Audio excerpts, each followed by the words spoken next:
Hey everybody. I know it's been a few minutes since I posted a video. To be honest, I've been struggling a little bit. So I figured that since most of the times, since I've been on this self-help journey and I got a lot of information to share, 9 times out of 10 it's positive, I figured it's only fair and real if I also share the struggles as well. So anyway, for those of you who know me, you probably already know this, but about 6 or 7 months ago, I went through a breakup, and it happened very quickly. I'm not going to get into a whole lot of that because I don't want to, make anybody feel bad or try to paint a picture like I'm perfect or anything like that. But I was forced out of a home very, very quickly, and been trying to find an apartment and get on my feet for about 6 months now. I had to actually postpone graduation for school because I didn't have a place to stay, and my internship is over in my old area, which is about an hour from where I'm living now. Now, I currently work 2 jobs, right? So both jobs are over in the other county, an hour away. And although I love what I do, I don't make the most money. But of course I knew this. Pretty much any position I've ever went in, I knew didn't make a lot of money.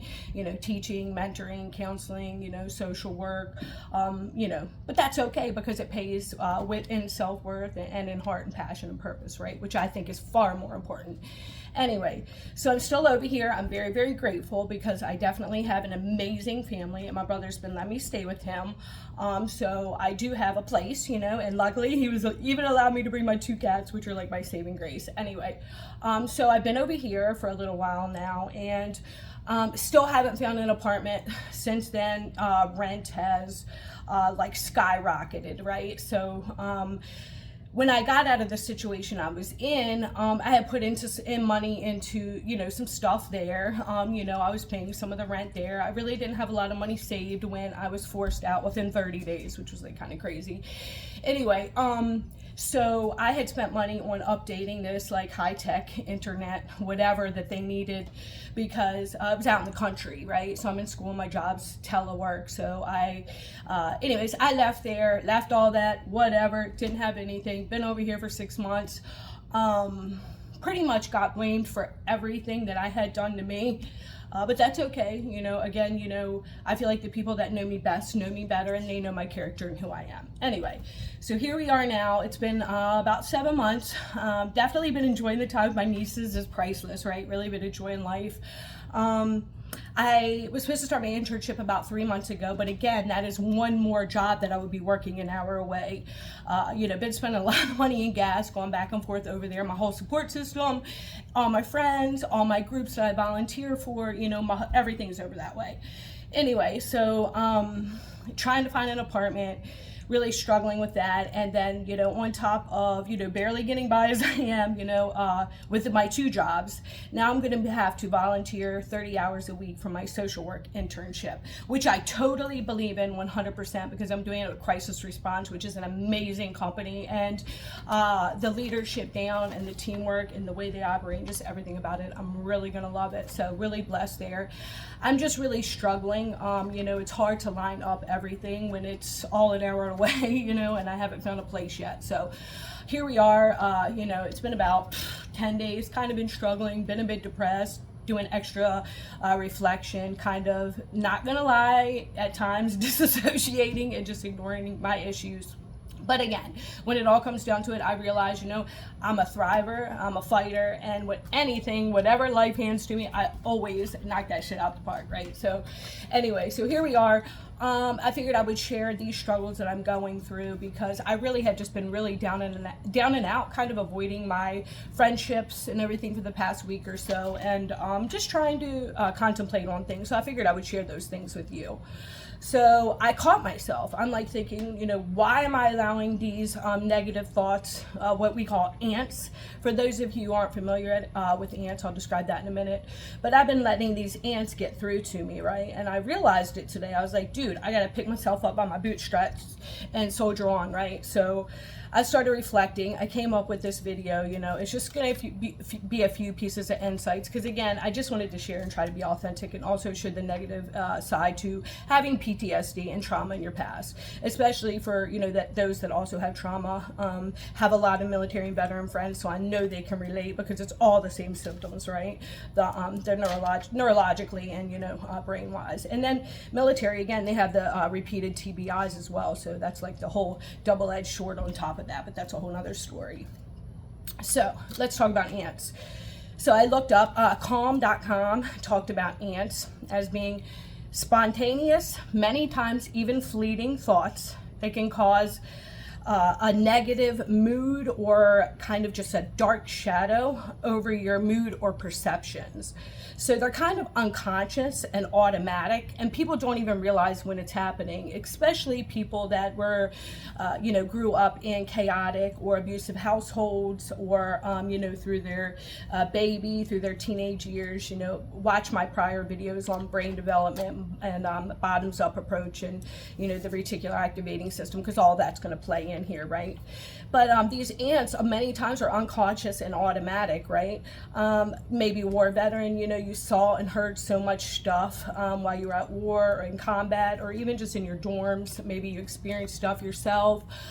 Maybe you even have other stuff from your childhood, or past, that also can factor into that. And that's all going to give us it's kind of like a compass that's going to tell your thoughts where to go, right?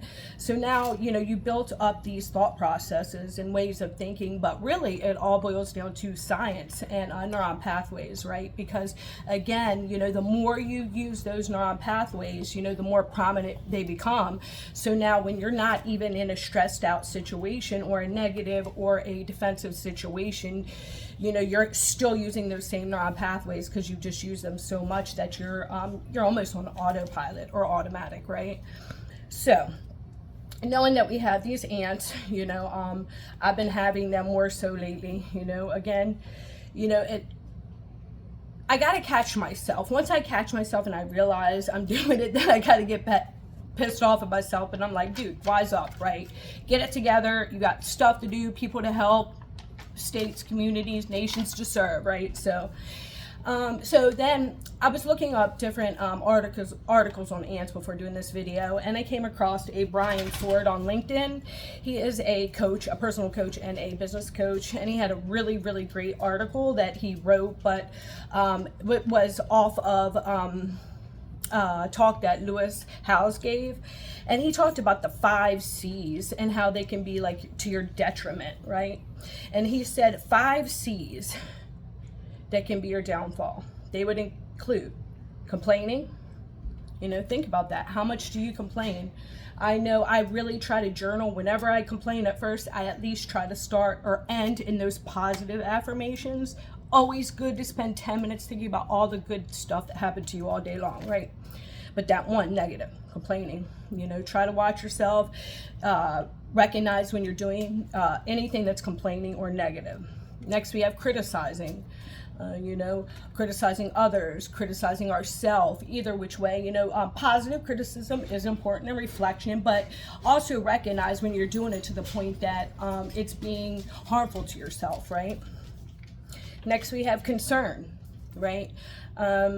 Also could be known as worrying, right? That's when we need to recognize, is our concern valid? Do we have a means to help out in this situation? A lot of times you'll find that the things that you're worrying about, you have absolutely no control over. So it makes it even just kind of more ridiculous for you to even worry or to be concerned with these matters, right?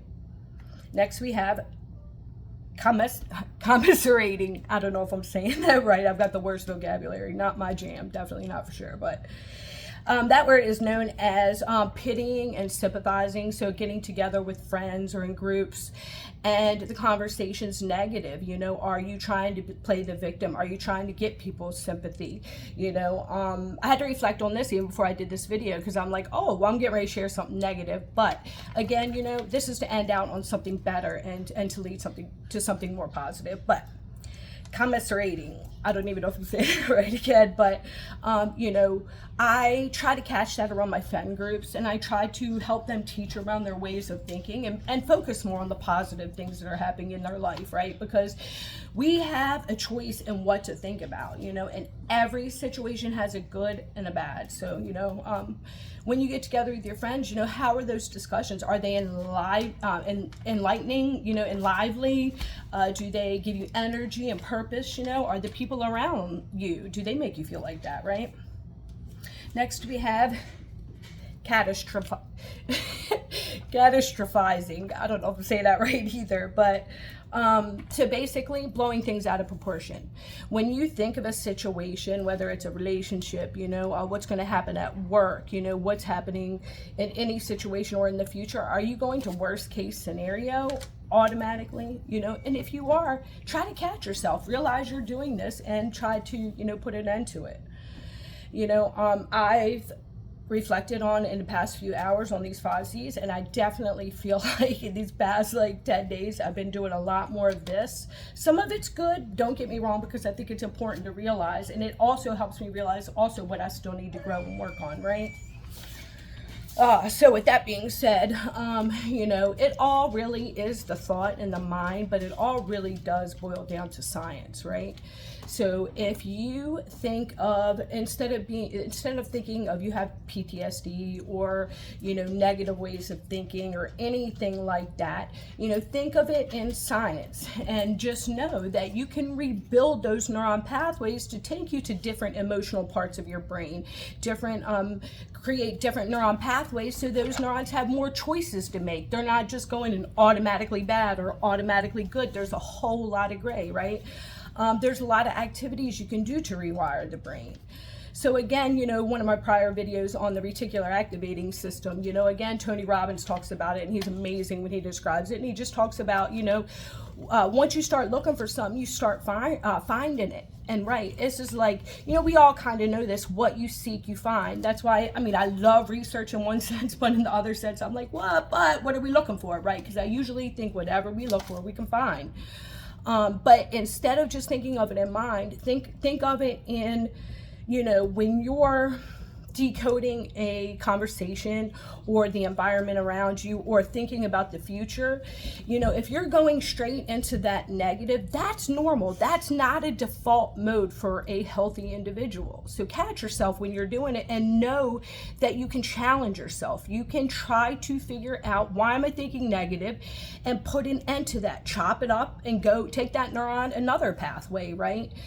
Eckhart Tolle talks a lot about this in his book, The Power of Now. He talks about being the witness of your thoughts, the witness and gatekeeper of your thoughts, right? So not only are you having your thoughts, you're going above that, and you're thinking about, is this good or is this bad, and do I want to let it through? You know, again, when it comes to science, in my earlier neuron pathways videos, I've talked about, you know, people with a lot of trauma, especially combat veterans, where you had that repeatedly, day after day, minute after minute, hour after hour. You know, you have these neuron pathways that are now like wild raging rivers. They're going to carry your neurons that way, right? It's really hard that you find that way to break off that little dam that's going to shoot that neuron off to a different part of your brain. And you can do that. There's activities, you know, luminosity, there's challenging yourself, right? Mind body, which I'm trying to get better at, but again, I'm struggling too. You know, this is all a process and a journey for me that I just think it's helpful to share. Hopefully it can help other people. So with that being said, just know, you know, it's not anything weird. It's not a personality or negative trait or anything. This is science, you know, and you can change science, you know, when you look at it this way, and you can challenge those neuron pathways and create new methods and new ways of thinking to be more positive. So, with that being said, I think in life, you know, again, we can seek out, and what we seek out, we find, because we're going to head in that direction because we're already expecting it. Or we can sit by passively, which is basically what I've been doing, and just kind of riding the wave, right? Either which way, it's not any good, because it's me allowing my past to dictate my future based on a lot of different factors, one of them being my neuron pathways, which then again create those physiological changes in my body, which dictate my health and how I'm going to react and behave, and all of that other stuff, right? So I can either sit back and I can let my past do that, I can be passive, or I can seek it out, and when seeking out those things be negative, or I can choose to create it and say, oh, hell no, this has taken over way too much of my life. I can try to cut off those pathways, challenge my thoughts. It is the hardest thing. I mean, I think we spend a lot of times, we challenge others' ways of thinking, their opinions, their methods, whatever, right? Because we're all individual and we're unique because we're all part of the whole, right? We're all just one piece of the puzzle. It's hard enough to do that, or we do that enough with others, but then with ourselves, it's even harder because, being able to challenge your own thoughts and saying, and recognizing and saying, hey, this is how I normally handle things. How has this got me so far? What can I do different? And, sometimes I don't even know what to do different. Right now, I'm at that stage where I'm not even sure really what I'm going to do different, but I know I'm going to do things differently. So with that being said, I say thank you everybody for your time. Spread your wings, try to challenge your behaviors, but look at it as not a character or personality fault or anything like that. Look at it as science, and science can be fixed. So with that being said, much love and light. God bless.